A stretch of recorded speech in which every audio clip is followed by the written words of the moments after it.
All right, so welcome back from our break. We're going to talk about some skills and techniques, and the handouts that were sent out to you go along with these skills and techniques. One of the basic techniques for doing some good community organizing is the one-on-one conversation, and it really helps you discover someone's motivation. It's a really simple question, or a really simple conversation with a set of simple questions. Really asking who they are, what they like, and when you hop onto something that makes them brighten up, just keep asking the question why. In this model of asking probing questions, we're able to get down to why they want to volunteer, what issues are important to them, why they're important to them, and why they keep coming back to volunteer. And that way, when you know what motivates a person, you can keep them working on that same thing, and you can keep your team together by keeping people coming back. You want to be transparent, but you also want to be truthful.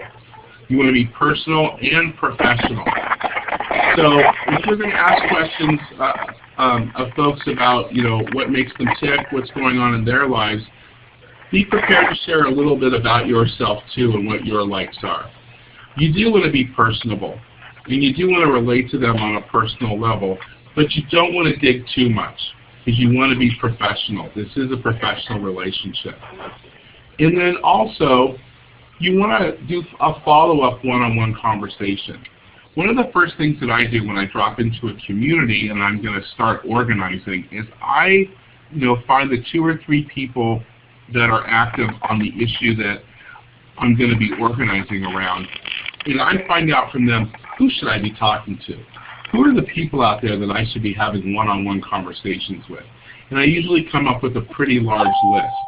And I just spend the whole first period of time sitting down, having one-on-one conversations with people over coffee. And then once we get the ball rolling and the campaign gets rolling, or the event or the project that we're working on, I sometimes find that it's important to have kind of a round 2 catch-up one-on-one. The reason for this is so that you can hold people accountable. You want to, after a period of time, people are volunteers and they may drop off. So you want to, check back in with them to find out, why haven't you been coming to the meetings anymore? Or why haven't you been active anymore? It may be because their tastes changed. Before they liked recruiting volunteers, and maybe they don't want to do that now. Maybe they want to make signs. Maybe they want to make food for the potluck. Maybe what they want to do has changed. The other thing is you're able to also tap into what they told you before and remind them about those motivating factors that made them come to your advocacy team in the first place, and really rejuvenate and re-energize their passion for doing the advocacy work that you were doing together. So we're gonna do a little role playing right now. And is Sid Soto on the line still? Yes, I am. So Sid, I'm gonna have a one-on-one conversation with you. Okay. So hey Sid, how are you doing? I feel pretty good. How are you? Yeah? Good. How was your weekend? Yeah, it was nice. Nice weather. Yeah? Did you get out in the weather? Yeah, I went to the Aquarium of the Pacific. Oh, wow. Why'd you go to the aquarium? It was Disability Day, and I went with my friends. And I like fish. Oh, you like fish? Why do you like fish? Because they're very calming to watch in the aquarium. Wow. Why are they calming to watch? Because they're very pretty, and they just float along in the water. Mm-hmm. And you said it was Disability Day at the aquarium? Yeah, yes, it was. I met my friends there. Oh, what friends did you go with? I went with one of my good friends, Dina, and another good friend, Kathy, and Dina's husband. I know Dina. Yeah. Yeah, I know Kathy. Yeah, they're wheelchair users too. Oh, wow. So do you like to go with other wheelchair users to places like that? Yeah, I do. I feel more comfortable with them. Oh, really? Why do you feel more comfortable? We experience similar things in life. We can relate to each other. Yeah, I feel you. Now, do you guys do a lot of things together? Yes, we do. We go out quite often. Mm-hmm. Well, so that's really interesting because I know that you've been volunteering with us for a while, and I wanted to sit down and just get to know you a little bit better. It really sounds like you've got a really kind of a core group of friends. You've got a lot of friends that have a lot of things in common with you, and I know that you have been volunteering with us. Do you think that you could be a recruiter for us and help get more people on our team? Maybe some of your friends. Yeah, I've been talking to them a little bit about it, and they're kind of interested. Yeah, because I know you came here to volunteer because of the issues that motivate you, and if they're similar to you, they may have a similar motivation. Yeah, I think that's probably true. What's the most important thing that you work on in your advocacy? I think would be access to like out in the community, sidewalks and streets and stuff like that. Mm-hmm. Getting around the community. Why is that so important to you? Because if we cannot get around in the community, we can't go to work or go to school or go shopping. Is work important to you?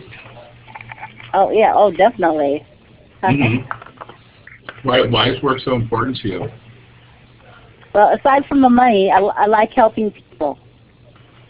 Oh, wow. That's cool. I love helping people. That's why I do this work. What is it about helping people that you like so much? It gives you a warm feeling inside. Mm-hmm. That's cool. And it's important anyway for our society.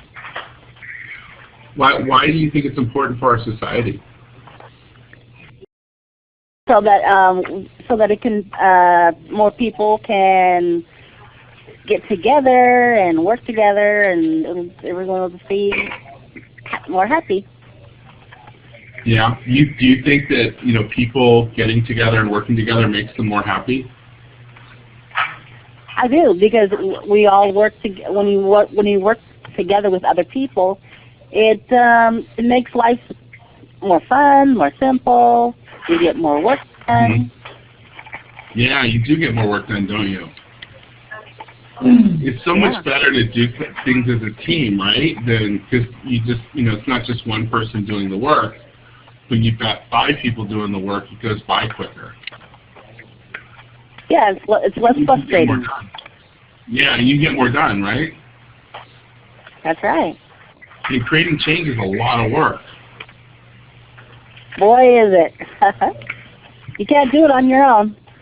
Yeah. So I'm gonna wrap up our conversation here, and let's just kind of roll the clock down about 6 months. So Cindy Soto, after that conversation, said that she wanted to help recruit people for our advocacy team. She was doing it for about 4 months. And then, I haven't really seen her very often in the last 2 months, and I'm not sure what's going on. So I'm gonna do a follow-up round 2 catch-up one-on-one and check in with Cindy. So I'm gonna give her a call. Ring, ring, ring, ring, ring. Hello. Hey, Cindy, it's Ted from the center. Oh yeah, I remember you. Yeah, I haven't seen you in a while. What's up? Well, I had a little health problem. Oh yeah, what was your house problem? Do you mind me asking? Oh, it's okay. Yeah, I just had a little skin problem, but it's healed up now, I think. Oh, I thought you said house problem. Oh wow. Oh no, health. Wow. Oh yeah, health. Wow. Well, I'm really sorry to hear that. The advocacy team is still meeting, and we miss you. Have you thought about coming back? Well, are you still working on transportation? Yeah. Yeah, I think we're going to be working on transportation long after I'm gone. Yeah, probably. Well, I do like that. Mm-hmm. What about transportation do you like? Well, because there's a lot of problems with it, and we need to make it more accessible. Yeah, yeah. I mean, I remember when you were hanging out with us for like 4 months and you were recruiting people and everything. Boy, we had a really active team, but we still got an active team. But you were able to bring people in and everything, and we miss you, and we also miss that energy. Oh, thanks. Yeah, I should come back. Yeah, I mean, yeah, it would be really cool because, I remember you telling me about how important it was for getting around the community, and for the community just in a basic way to be accessible so that you can get to school and work, and you were telling me this great stuff about how, people are happier when they're working around a lot of other people because they get more done and they can create change more, and, don't you miss that? Yeah, I did say that, didn't I? Yeah, I do think. Yeah, I do still think that. Well, we're having a meeting on Tuesday. Can you join us? Oh, this Tuesday? Yeah. At what time? What time? Where is it? It's in the afternoon. Oh, afternoons are good. Oh yeah, that's a good time for me. Do you need any accommodations or any help with transportation? No, I think I could do that. Okay. Cool. Well, I'll see you tomorrow at 1 o'clock. Okay. Okay, I'll be there. All right. Thanks a lot, Sid. Okay. Bye. Bye. All right. So those are some role plays of a couple one-on-one conversations. Does anyone have any questions about one-on-one conversations?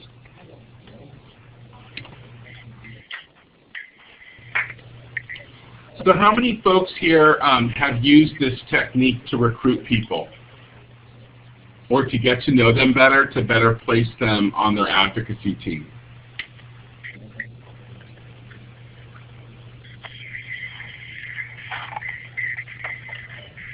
One of the things that we were working on lately was trying to get information on people's experience with sub-minimum wages, but I'll just get to the point that when I did have those interviews with some of our consumers, I definitely did also find that I did learn a lot about them and their interests and what motivated them. So I could say I sort of had that kind of conversation. Yeah. With some of the folks here. That's a great example of while you're working on something else, you can take the opportunity to kind of get to know people and do this technique as well.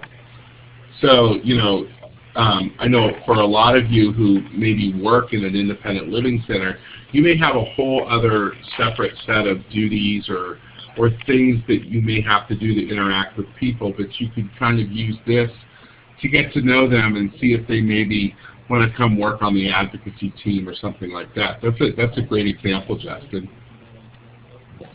Has anyone else had some experience in using one-on-one conversations to engage people to be on their organizing or advocacy teams?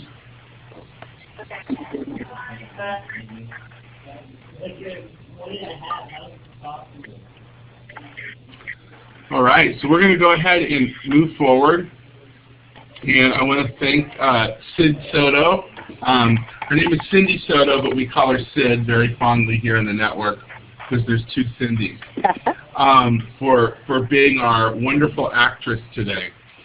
And now we're going to talk about the identification pyramid. So when you have a conversation with someone, a one-on-one conversation, one of the important things to do is to identify where they want to be in your structure. And I didn't do this in the last role play, but I'll do it. We'll do another role play with this. So identifying someone's commitment is really important. It's also important that you don't identify that for them. You let them identify where they want to be in there.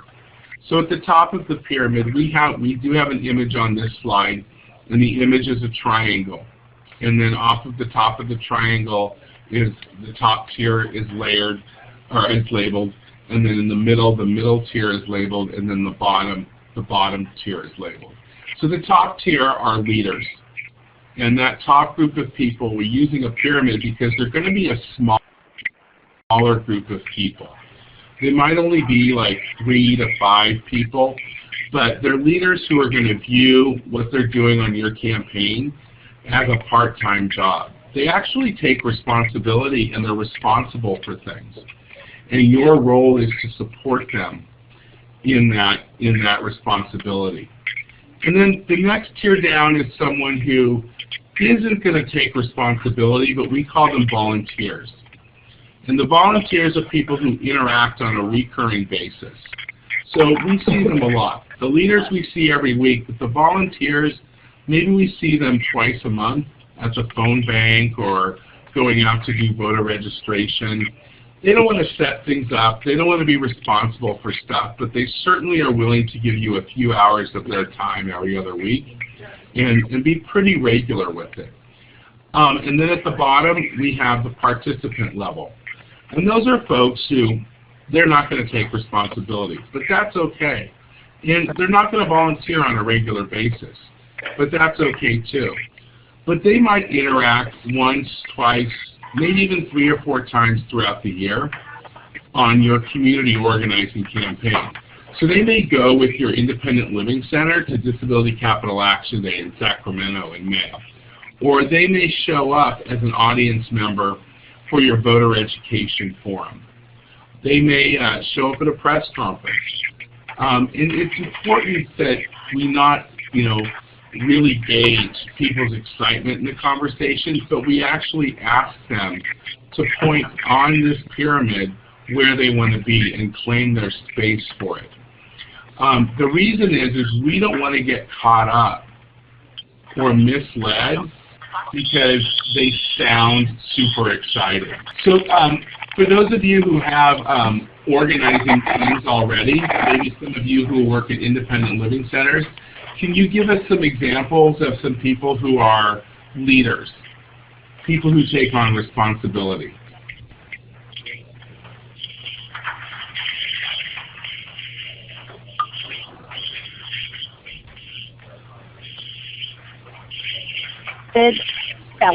Sometimes the board members of our center will help us out. That's great. Actually, Cindy, you've got a great leader in Kathleen Barajas. Yes. Isn't she the chair of your advocacy team?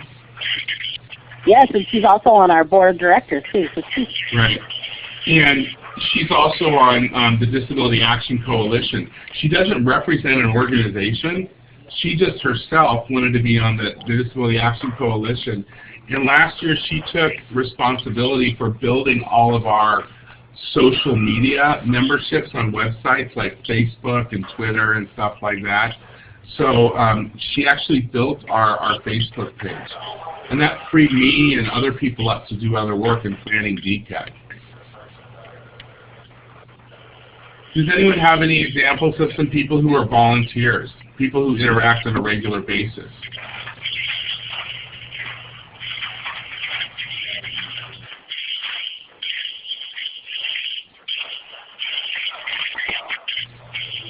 What types of events might people go to? Or what types of things might people do in your advocacy or organizing teams who are volunteers that interact on a regular basis? I'll ask a $100,000 question. When somebody from California with disability rights, and Kathleen Rojas is also a CDR. She's our foundation. She's the foundation chair. Well, she was anyway. What do you want CDR to do for you? Well, say that again. What do you want CDR to do for you? Or for your organization, just do a network? So I can, when we have our board meeting in May, we could kind of give them some lay of the land. And is Kathleen in on this too? Kathy Brown? Yeah, I think that's a great question. And Randy, maybe you or maybe one of our organizers like Cindy in Southern California could have a conversation with you. about what you all could contribute to the DOnetwork.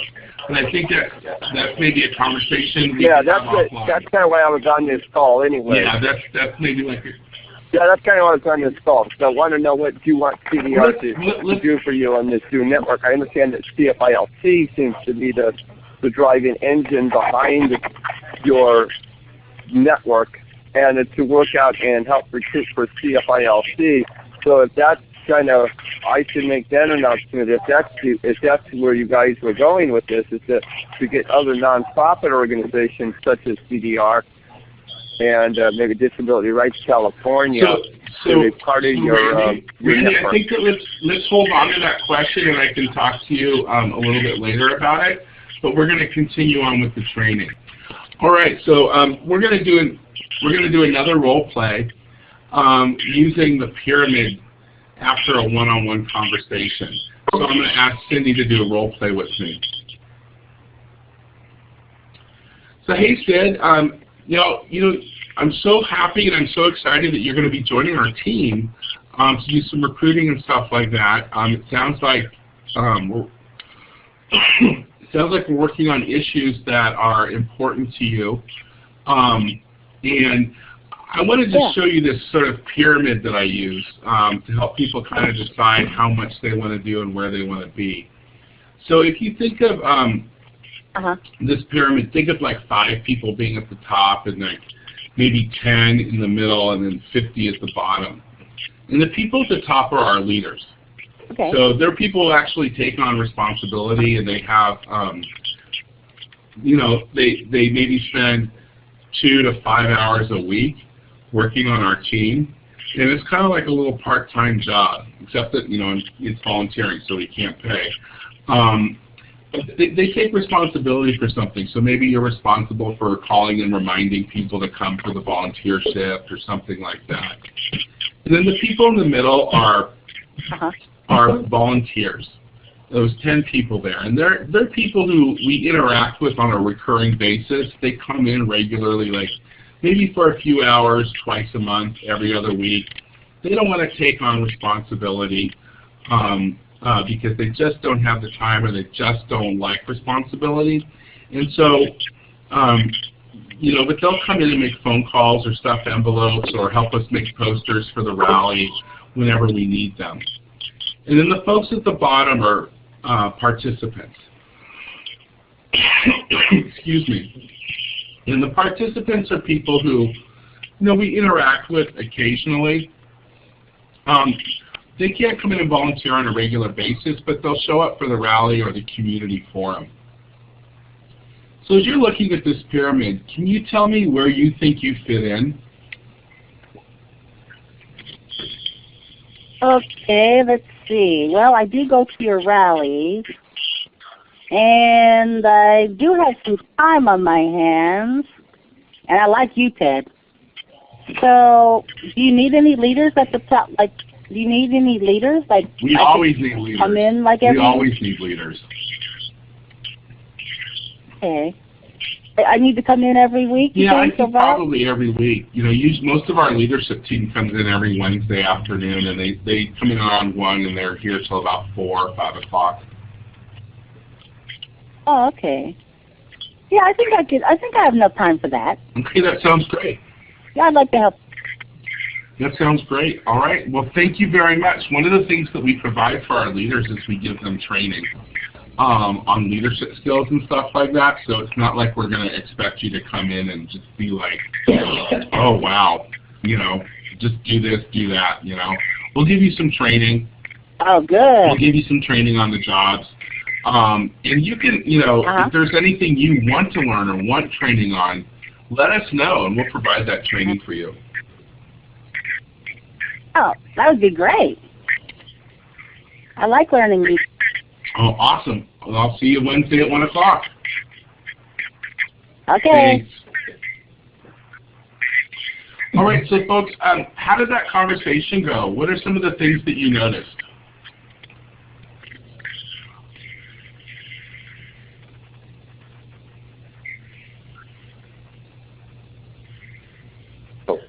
She definitely wanted to be part of this your organization here. She definitely wanted to be part of the leadership team, and she definitely said, yes, I have time, and she believes in what you're doing. One of the most important things to do about recruitment is, and I know it's the CDR, you've got to get them to believe what you're doing. You've got to get them on the same page with you. She's definitely on the same page with you. That's right. What else did you notice about what I told her in the closing? What did I say that I would provide for Cindy in return for, you know, stepping up and being a leader?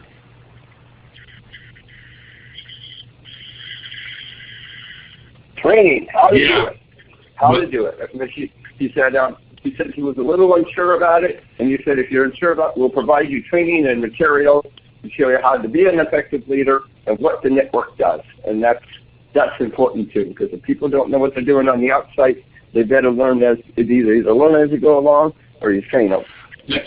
That's what you did. You said you were going to do some training for them. And that's really important, because I can't just hand her a stack of clipboards with voter registration cards and say, you know, bring me back 100 registered voters, right?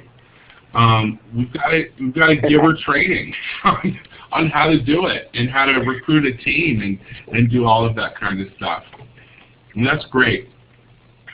So the last thing that I want to cover here, and this is on a handout as well, as far as a basic, we've gone through the one-on-one conversation. We've gone through identifying where you are in the pyramid. Now I want to talk about a little mantra that I have for community organizing, which is everyone counts. And this is really to deal with quantitative and qualitative planning and reporting. And it's kind of a pun. One, it means that we take no one for granted when you're doing good community organizing. If someone wants to show up and do work for free and get their friends, don't take them for granted. You know, make sure they have pizza, make sure they have cookies, make sure they have sodas, make sure they have what they need to help you be able to increase your capacity to create change and make things better for people with disabilities. But it's also that everyone is always counting along the way. We like to report things in numbers, so that in a good community organizing structure, we don't talk about, you know, a rally like, oh, there were a bunch of people there. No, there were 75 people there, and there were 10 volunteers that helped get the 75 people, and there were 3 volunteer leaders that led the 10 volunteers. So that we're always communicating through numbers. People plus numbers equals a universal language. When you're communicating through numbers, you always know where you are. You know that if we need 1,000 people and we have 200 people today, we know that we have 800 people to go. And we know if it took us a team of 10 people to get to 200, it means we're going to need a team of 80 people to get to 80 or 800. So numbers always give you an indication of where you are in your community organizing. And so they're very, very important. There's a handout on that as well. So now we're going to talk about a little bit of strategic planning. Organizing for social change is very, very important. And when we plan things out with a clear strategy, we're more successful. This is a good transition from the talk I just gave about numbers, because numbers allow us to plan. If you know you have 50 people coming for a community forum, you know you've got to feed 50 people, you know you've got to have chairs for 50 people, that sort of thing. So you always want to make sure that you're asking yourself who, what, when, where, and why for every event that you plan. I do it on a legal pad. Some people develop a form, but I just have those questions. Who am I inviting to an event? What is the event? What is the message for the event? What is the purpose of the event? When is the event? Where is it? And why are we having this event? This is also important for your flyers and your promotion that you'll put out there into the field and into the community to promote the event. Make sure you're always answering those 5 questions: who, what, when, where, and why. And then the important part is always have a follow-up plan. Always have a plan B. What if your event's outside and it rains that day? Have a plan B. Have a place where you can take folks to have your event in case it rains. What if a speaker falls through at the last minute and they can't make the event and they can't be the keynote speaker? Always have a plan B. Always have another speaker waiting to speak. So let's talk about some organizing and options. So what are some different types of community organizing? What are some different options for communicating to decision makers when we're organizing our communities? Can anyone give us some examples from your own experience? Tweeting. Tweeting, social media, yep. Obviously phone calls. Going out into the community. What are some other social media things you can use, Sid? Oh, let's see.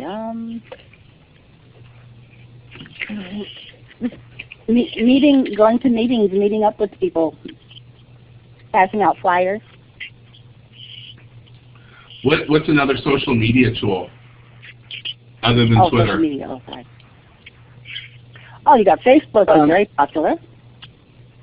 So Sid, tell us about what happened when I posted we did an event at your center a few weeks ago, and I posted a bunch of pictures of people, and I tagged the people on Facebook. What happened in the next 48 hours for us in the DOnetwork? Yeah, it was pretty amazing because all of the people that you tagged, their friends and family saw the picture, made a comment, and then they saw the link to the DOnetwork, and they went to the site, and they actually signed up for the DOnetwork too.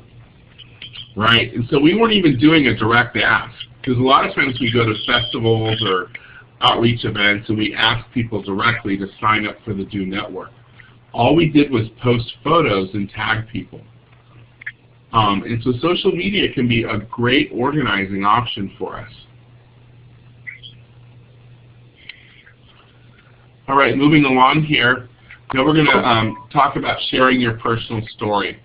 And these are some of the different options that we have in organizing our advocacy. So, you know, a lot of folks in our world are able to do lobbying, but a lot of us are working for nonprofit organizations that maybe receive federal funding or something like that, and we can't do lobbying. Sharing your personal story is a great way to do educational advocacy. And it's really quite simple. What you want to do for folks is identify the barrier in front of you. So tell the story of the barrier. For Sid, in the conversation I had with her earlier, it might be curb cuts and sidewalks. And so she's talking to a decision maker, she might want to identify what barriers are around her and how she needs help in breaking those barriers. But it makes it even more impactful if you're able to put it in terms of not just you as one person, but in terms of all of the people around you or the people who are invested in your life. So now I take us back to talk to the hand. Who can remind us what talk to the hand is?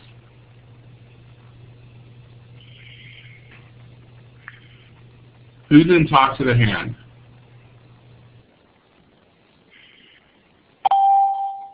It's a friend. Does anyone remember? Family member? I don't remember either. The only example I'm thinking of what I did when, last year or 2 years ago. What I did was when I was on I don't know if this will relate to what we're discussing, but all I can recall was while Ted was talking was when I did a story where Ryan Jolly, who had cancer, and to organize, going through different organization, environmental, to organize a race to campaign for the cancer. and then tell the story, and then what funding methods would be required to help for both the cancer and for the organization itself.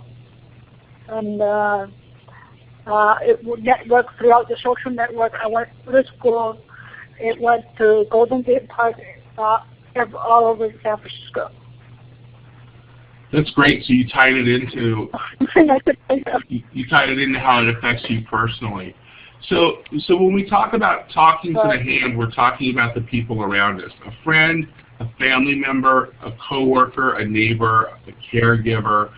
And so when you want to identify the barrier and tell your story of the barrier, then move it on to talking about how it affects your friends, how it affects your family members, how it affects your caregiver, your PAs, how it affects colleagues, other people that you work with, whether you work at a place like an ILC or whether you work at a place like an advocacy team and volunteering, you still have colleagues, or how it affects your neighbors. And all of a sudden you're no longer talking about one person, but you're talking about 6 people. And you're sharing the story of how this barrier affects 6 different people. And you're not lobbying, you're not crossing the line and asking for a vote on something, but you're telling an impassioned story that's going to allow the decision maker to then do the math and make the connection on the need for change. Organized people equals political power. And so the more that you can communicate that it's not just me, but it's at least 5 other people. And I know a lot of you have a lot of families and friends, but the idea is that if you have 5 people in a room educating someone, why not make it look like 25? And it's something that we have used in the network and we've seen has been very, very powerful and productive for us. There's a handout with the email that went out on sharing your personal story that explains this more in depth. So now we're going to transition here into coalitions. And this was kind of our segue from talking about one person to many people around you. Well, it's kind of like your personal coalition. More people equals more power. And so we want to build coalitions in our community organizing. So you've got a coalition handout with you today. Let's really talk about what is a coalition.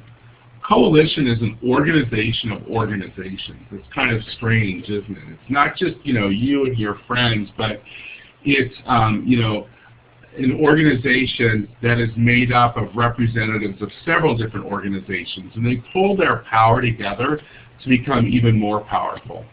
So for example, the Disability Action Coalition is a coalition. It's over 40 organizations and their allies in California that come together to plan Disability Capital Action Day every year to give people with disabilities an opportunity to come to the Capitol and educate their decision makers about things that affect their lives, as well as have a day of unity and a resource fair.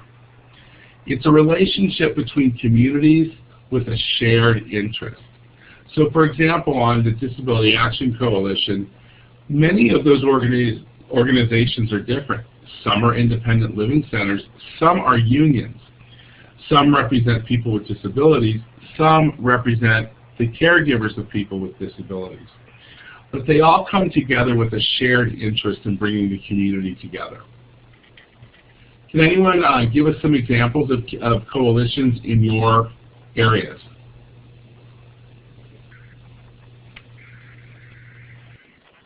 Oh, God.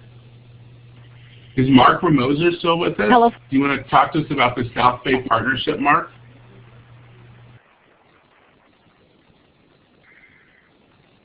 And I know why. There we go. That should do it. That button got pushed again. The South Bay Partnership is the local affiliate of the California Partnership. Many of you in the Bay will be familiar with their Hot Shot community organizer, Pete Wywitty. We have about 10 organizations that the commonality is we're all anti-poverty organizations. We have Cham Deliverance Ministries, a homeless ministry. We had the Community Health Partnership that works with community health clinics. We have Siren, an immigrants' rights group, and several others.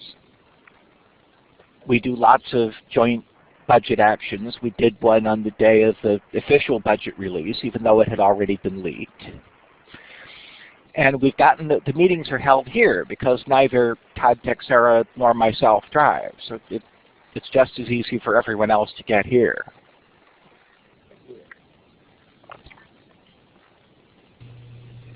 All right. So I wanted Mark to chime in here because I think the work he does with the South Bay Partnership is really, really awesome. I did attend a meeting with them a while back, almost a couple years ago, and it was really great to see the multitude of organizations in the room and how decision makers and their staffs really listen to them a lot more when there's, more constituents represented in the room. So what do we want to be thinking about when we're starting coalition outreach? Mark mentioned their unifying issue, which was over poverty. Unifying issues are very important because they identify what their common goals are as well as common obstacles. Overcoming obstacles and breaking barriers is important, and if you can identify those as a motivator, you're going to have a strong coalition. Cultural similarities sometimes are important. What history do the two communities or 3 or 4 communities have in common? Differences. What barriers can we overcome to work together? And friends. Who are our mutual community partners? Some examples of this on a statewide level that we've worked with on the DOnetwork is with the LGBT community, bringing the disability community together with the LGBT community. LGBT stands for lesbian, gay, bisexual, and transgender. We had some commonality in our histories with our communities. There's moments, horrible moments in time, unfortunately, like the Holocaust, but then we've also had a lot of social justice change happening at the same time, and a lot of crossover. A lot of LGBT leaders were disabled, and a lot of disabled leaders have been LGBT. So we have that history in common with one another. 2 of our biggest heroes were rising up at the same time in the late 70s, Ed Roberts as well as Harvey Milk in the late 70s in San Francisco and Berkeley, right across the bay from one another. Barriers that we can overcome together. One barrier recently was education, that our histories were not being taught in the schools. And so folks came together to get the Fair Education Act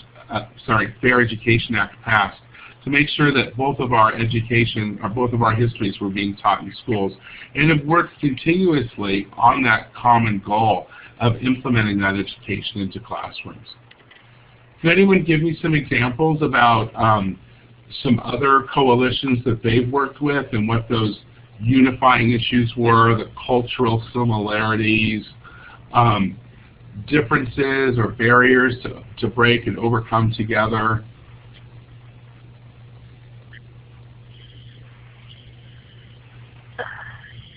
Fraternities at UC Berkeley, where they did the fight for the racial discrimination. I don't know if that would be an example. Possibly. Now, Sid, I think you were going to chime in earlier. Yes. Our director, Lilibeth Navarro, is from an island. That's where she's from the Philippines. And so she's very involved our Senate is involved in the Pacific Islander Coalition. So one of the barriers that we have is language, but people seem to manage okay. But yes, which is they also have their cultures in common. So that's what we do in downtown LA. And you do a lot of coalition work with different Asian communities, but a lot of the Korean community, don't you? Oh yes, definitely the Koreans also, and the Korean churches. are very good advocacy. They do very good advocacy work. So we work with them quite a bit.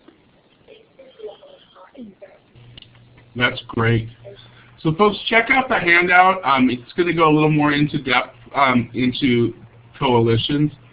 But now we're going to look at some guidelines to be thinking. I mean, now you've made your friendship, right, with a coalition partner, and you're bringing those communities together. You've got to pick what those unifying issues are. You may have more than one. You know, don't go out and try and change the whole world in one day or one season or 1 year. Pick something that the two of you can work on together, and once you've got that under control, go on to choosing your next unifying issue. Respect your partner's self-interest and internal process. Very, very important. I've seen lots of coalitions go awry because one coalition member wants to dictate how the other coalition members' staff will participate. Let each coalition member as an organization decide how their staff is going to participate in the coalition. And decide together on decision-making structure and common strategies. That's really important too. A lot of good coalitions do a memo of understanding about how they're going to operate with one another, how they're going to communicate together, how they're going to make decisions. Give credit fairly. You want to make sure that everyone in the coalition who did work gets credit for that work, that it's not just the coalition, but it's also the individual partners. Be reciprocal, give and take. Don't be a partner that's taking all the time. You've got to give as well. And be strategic. Build your coalitions with purpose. In campaigns, when I used to do, excuse me,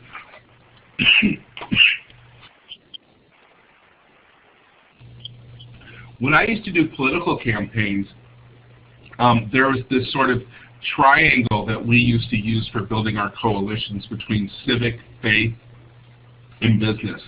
Is that we always wanted to have some organizations that were civically minded, like the League of Women Voters or something like that. But also, we wanted to make sure that we had some faith-based organizations as well as business organizations. Each one of those is going to be able to reach into the community for different reasons. And if we could find a common unifying issue between those particular three, you've got the businesses to help you raise money, you've got the faith people to help you raise people, and you've got the civic people to help you guide the policy of the coalition. That's just an example. I'm not saying that that's exactly what you have to go out and use to form your coalitions locally, or even with working within this network. But it's an example of how each coalition partner has something different to bring to the table. And be consistent. Help build good personal relationships. That goes back to those one-on-one conversations.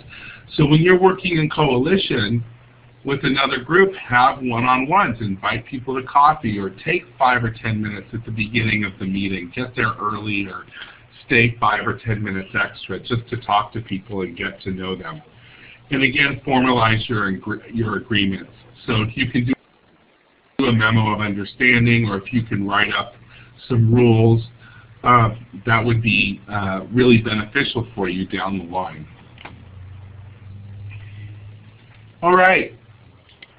So we're going to stop for questions when it comes to coalition building. Does anyone have any other questions about coalition building?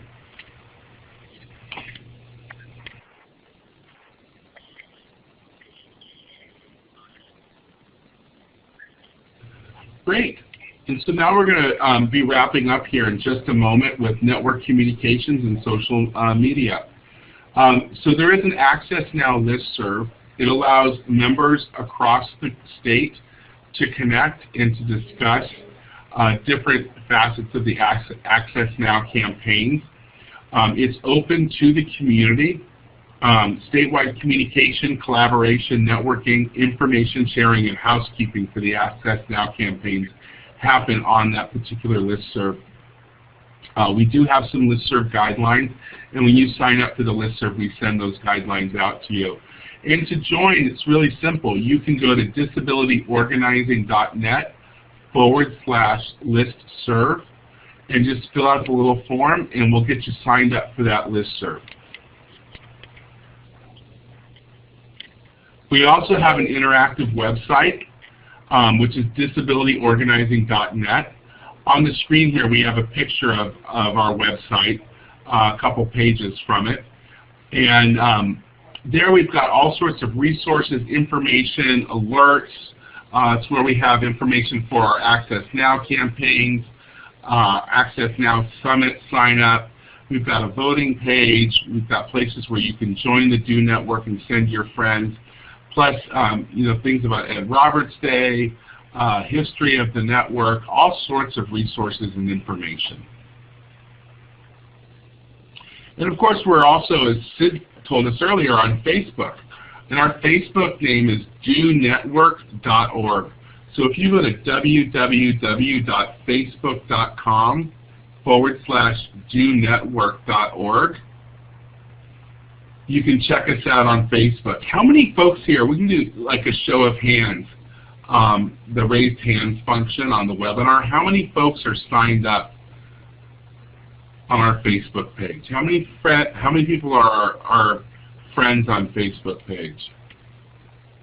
So Mark is, Jacob is, Cindy Soto is. So that means that after this, I'm sure that Brandon and Jim and Mallory and Justin and Randy are going to go to our Facebook page and like us. I'm looking forward to seeing your likes come through. More people gives more power, so we want to get more people on that Facebook page. And let me just come back here. We are also on Twitter. Our name is @DoNetwork.org. There's no dot between network and org. It's just @DoNetwork.org. All together is our Twitter handle. So please feel free to follow us on Twitter. A lot of times, especially if you want breaking news and you're not at home, a lot of the same information that we put on our website or our Facebook page, we'll tweet that out as well.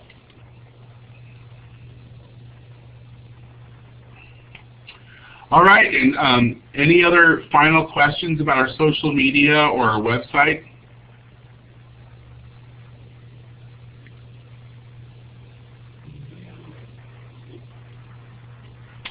So I'm here to support you in your participation in the network. My email is really simple. It's on the screen here. It's just ted@cfilc.org. And my phone number is 916-325-1690, extension 337. Feel free to call me anytime or set up an appointment with me. Did I hear someone trying to chime in and talk? Did someone have a question?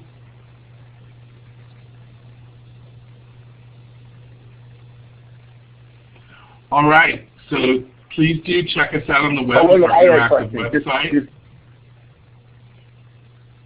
Okay, go ahead, Randy. I have a question. This should go to all of you guys at CFILC. I just wanted to see if I got the clear purpose of your conference here, or your clear purpose of your conferences. This is to expand your network, which the CFILC is part of, and to work with coalition and regional partners to build up the new Do Network. This sounds like, how long has the Do Network been around? I may have missed the history on this, but how long have you guys been around? Well, the Network for Systems Change Organizing has been around for 17 years, but we as the Do Network, with the changes that we've made to include community members as partners and stakeholders, has only been a year. Yes, my thought. This is about a new organization. Yeah. It's only so been a year. What this conversation is about is to build up the Do Network. It's kind of like it's having its first year, and now it's a sophomore. When you're a sophomore, you go through a lot of stuff, because you have an idea on the first year as freshman, and then things kind of get tweaked out a little bit, and now you know what works and what doesn't work, and now you're on the expansion of this particular network as the advocacy organization, but not as the legislative or policy organization. Is that correct? Yeah, we certainly are, and I think that's a really good evaluation. The purpose of this webinar today really was to be kind of an orientation for folks, to introduce the network to them and give them some community organizing skills to take part in the network a little bit deeper with a little bit more responsibility if they want to. But I think I think you gave a really good example there, Randy. All right, so for CDR, you've already got 2 board members who already are members of your network. Cindy Soto, she's a member of CDR and a member of the Exchange, and Kathleen Rojas is also she's the treasurer, and she was the foundation chair. So it seems like CDR is already part of that. I'm assuming what you want to do now is take everything that you told us here and have us as members of this network go out and bring other members in, and I guess for just advocacy purposes, I'm thinking I was trying to figure out what was the end game here, as is just that we work on each thing community-wise, we work on things statewide. I was trying to figure out what the end game is. Once you got everybody who wants to be part of it, you got your leadership, you have the people who want to do telephone calling and tabling, and then you want people who just want to contribute. So I was trying to figure out what the end game is and what you guys were really going to get after you got all the pieces that you want in place. Yeah, I think there's going to be opportunities to talk about that more. I think that the best thing that you can do to participate is really to attend one of our Access Now Power Summits, because you're going to get the opportunity to really. Oh, I ain't going to the conference. Oh, yeah, I'm going. Believe. I was told by CDO to go. Great. You're going to get the opportunity to bring the energy and the ideas from your organization to the table. And let me just wrap up this page, because the next thing I'm going to talk about is the Access Now Power Summit. So, don't forget to check us out on the web with our interactive website, our Facebook page, and our Twitter account. And our 2014 Access Now Regional Power Summits are coming up in San Francisco, Sacramento, and Southern California. Please keep an eye out for the dates on them. The dates will be coming out in the next couple of days. We expect San Francisco to be in late February and Sacramento to be in late February, and the Southern California one will be in early March. So keep an eye out on disabilityorganizing.net. And again, if you have any questions, please feel free to call us at 916-325-1690. This training, along with all of our DOnetwork trainings, are archived in our training library. And an archived webinar of today's webinar is going to be recorded and will be available in about 7 to 10 business days. You can see that at disabilityorganizing.net/training-events/training-library. And lastly, I want to thank you all for joining us and remind you to please take the survey. We would appreciate it if you would share your experience with us by completing the survey. Your feedback is highly valued, and participation is greatly appreciated for our future webinar opportunities. When you exit the webinar platform, a pop-up training survey window will appear. All right, and thank you very much, folks. Have a wonderful day. Thank you. Thank you. Bye.